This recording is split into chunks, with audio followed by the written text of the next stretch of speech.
This province's health minister is being sued for medical malpractice. The Telegram has learned drive.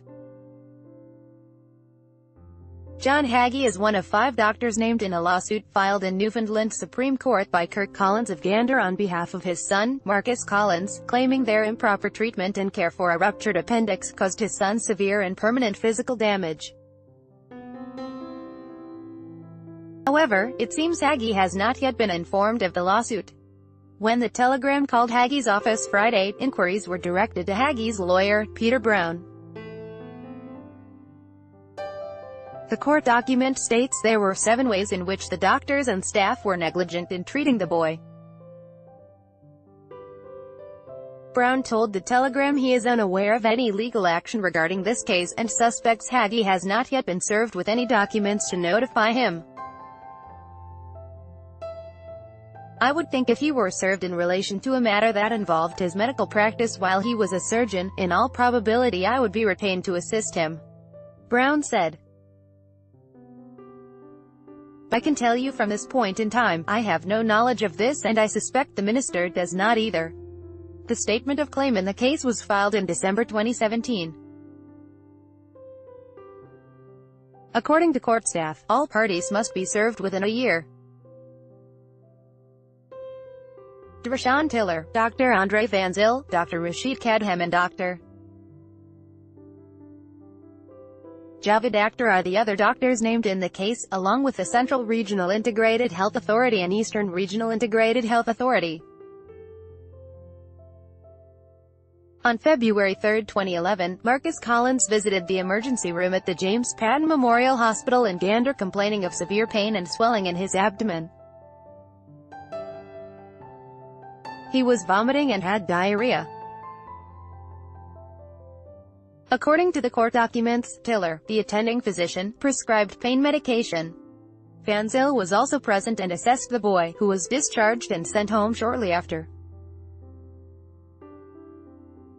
The boy returned to the hospital the next day, experiencing the same symptoms, but this time they were more severe. Kadham started Marcus on a course of antibiotics to treat appendicitis, the document states, but when Hagee was called to give a second opinion, he concluded the boy did not have appendicitis and stopped the antibiotic treatment. Instead, he treated him for Norwalk virus and rotavirus. However, the boy continued to have severe symptoms. His parents requested that Hagee examine the boy again, but Hagee did not return to see Marcus for several days. When Hagee returned to see Marcus, he repeatedly refused his parents' requests for an ultrasound, the document states. On Feb. 10, 2011, a week after the initial hospital visit, Kirk Collins told the head nurse and Hagee that he would remove Marcus from Hagee's care and drive to St. John's. At this point, Hagee capitulated and a pediatrician examined Marcus and determined he required surgical medical care, and that he needed to go to the Janeway Children's Hospital in St. John's.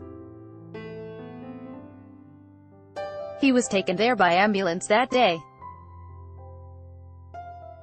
While at the Janeway under the care of Akhtar, it was determined the boy had a ruptured appendix. The next day, he underwent laparotomy and appendectomy procedures.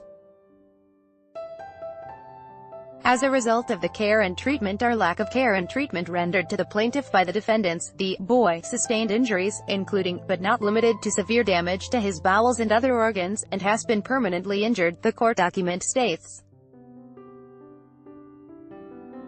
He has endured, and likely will endure in the future, further various medical procedures intended to treat his aforenoted injuries.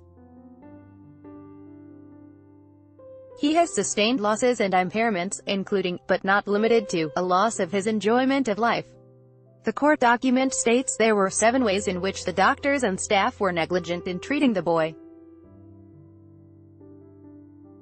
It claims they did not use due, reasonable and proper skills or care, failed to exercise the degree of knowledge, skill and diligence, failed to follow accepted medical practice, failed to check or monitor the plaintiff's condition with sufficient frequency or care and to respond appropriately, failed to prescribe and implement the appropriate medication, treatment.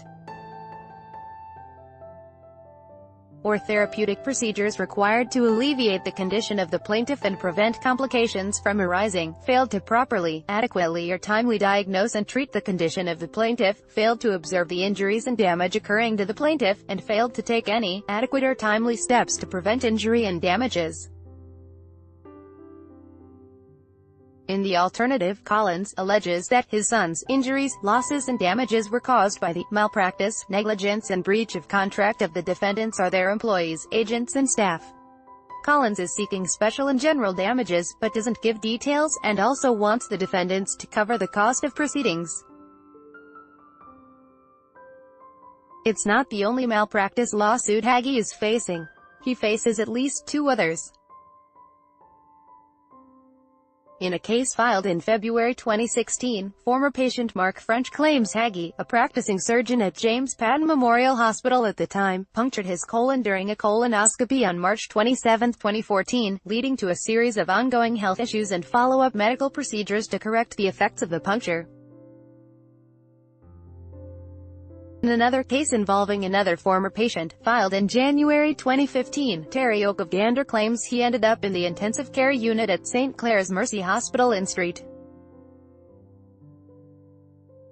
John's as a result of Hagee's negligence when Hage performed on him an esophagogastroduodenoscopy, a test to examine the lining of the esophagus, stomach and first part of the small intestine, at the James Patton Memorial Hospital. Said Hagee didn't tell him it was an elective procedure and didn't warn him of the risks. The defendants have filed a defense in that case, but no court date has been set. Rosie.Mullally at thetelegram.com, Twitter, TellyRosie.